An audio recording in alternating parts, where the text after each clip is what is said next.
Good morning class 8. Today I am going to teach you the third chapter of the science, which is synthetic fibers and plastics. The clothes which we wear are made of fabrics.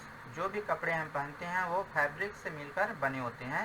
Fabrics are made from fibers obtained from natural or artificial sources. और जो fabrics होते हैं वो किससे बने होते हैं? वो फाइबर से मिलकर बने होते हैं जो कि नेचुरल या आर्टिफिशियल रूप में किसी भी तरीके से प्राप्त किया जा सकता है. Fibers are also used for making a large variety of household articles. जो फाइबर्स होते हैं उनका यूज घरेलू चीज़ों को बनाने में भी होता है.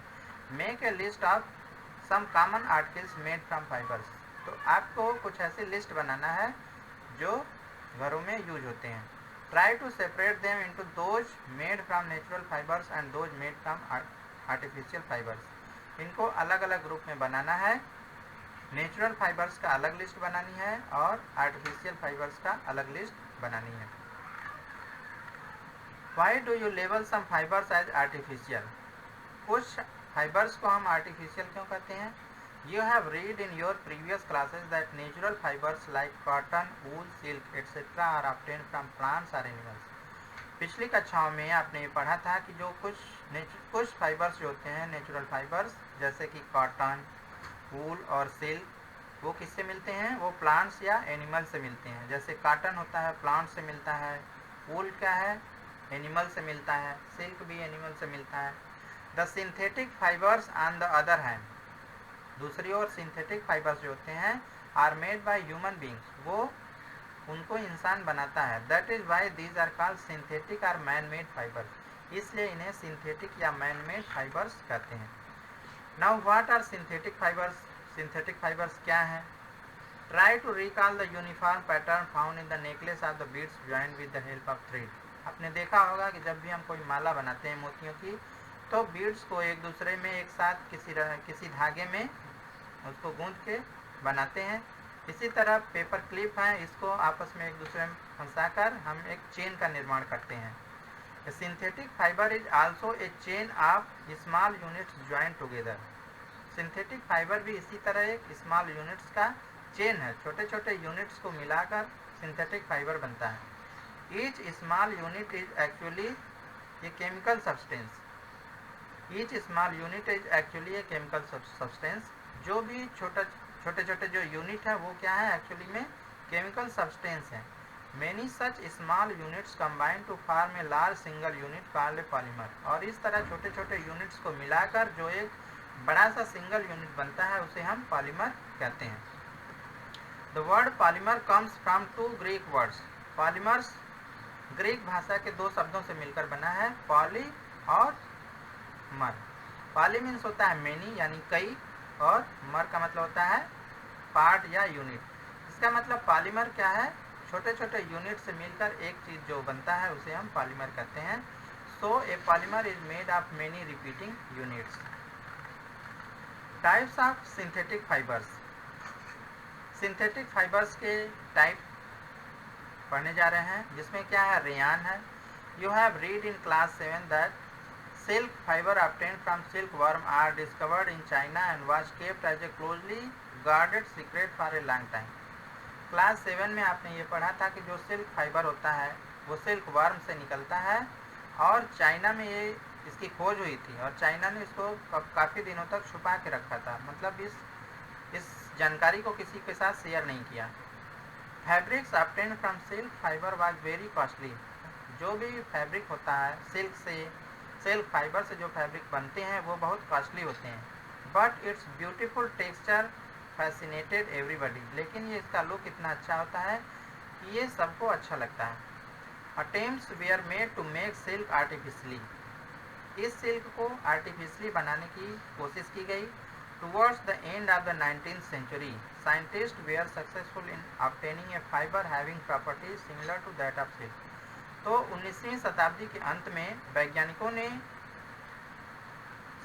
सिल्क के जैसी कुछ फाइबर्स जो थे उनको पाने में सफलता उनको मिल गई. Such a fibre was obtained by chemical treatment of wood pulp. और उन्होंने कैसे इसको प्राप्त किया? वुड पल्प, जो लकड़ी के जो तने होते हैं उनको, जो उनका गूदा होता है, उसको केमिकल ट्रीटमेंट करके उसको बनाया था।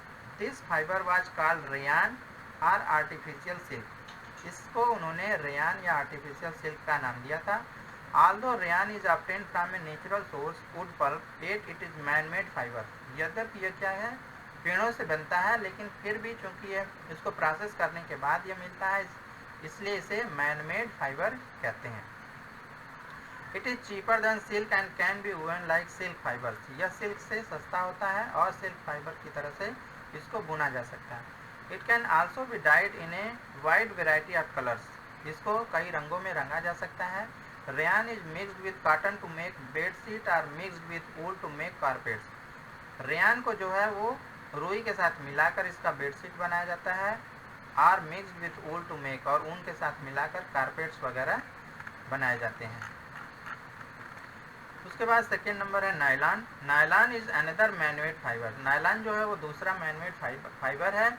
इन 1931 it was made without using any natural raw material. 1931 में ये बिना किसी चीज़ के मिक्स किए हुए कच्चे मटेरियल से बनाया गया। It was prepared from coal, water and air. ये किससे बनाया गया है? कोल से, कोयले से, पानी से और हवा को मिलाकर बनाया गया। It was the first fully synthetic fibres. ये पूरी तरह से सिंथेटिक फाइबर्स था, मीन्स इसको हम केमिकल फाइबर भी कह सकते हैं। Nylon fibre was strong, elastic and light.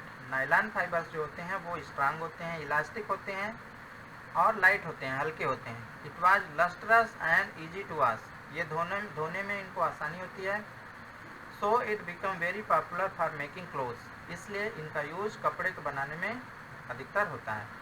We use many articles made from nylon such as socks, robes, tents, tooth brushes, car seat belt, sleeping bags, curtains. इसका use बहुत सारी चीज़ों को बनाने में होता है, जैसे मोजे, रस्सियाँ, tents, toothbrush, car seat belt, sleeping bags, पर्दे वगैरह, इन सब को बनाने में इसका यूज होता है।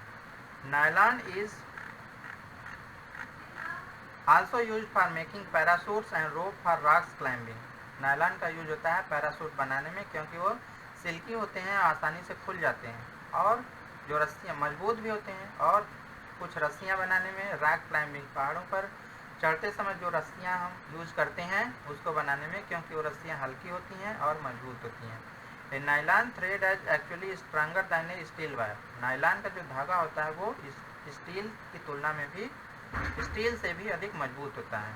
तो इस वीडियो में यहाँ तक पढ़ते हैं, इसके बाद दूसरे वीडियो में हम लोग इसके आगे पढ़ेंगे।